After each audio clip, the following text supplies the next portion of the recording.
Struggling to find the Edit button for a customer in Zoho Books? Learn how to update any customer's info in under 60 seconds.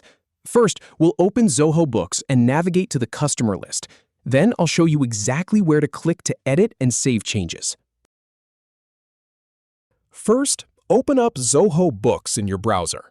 Then, in the left sidebar, click on the Customers module to see your customer list. Find the customer you want to edit and click the arrow down next to their name to reveal more options. From the drop-down, select Edit to open their details.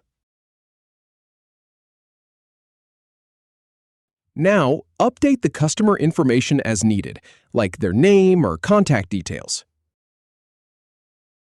Also, update the company ID field if it's changed.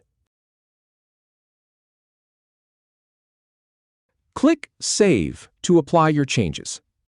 If you have any feedback or if any info is inaccurate, please leave a comment below. We'll do our best to answer or redo the video if needed. Thanks for watching.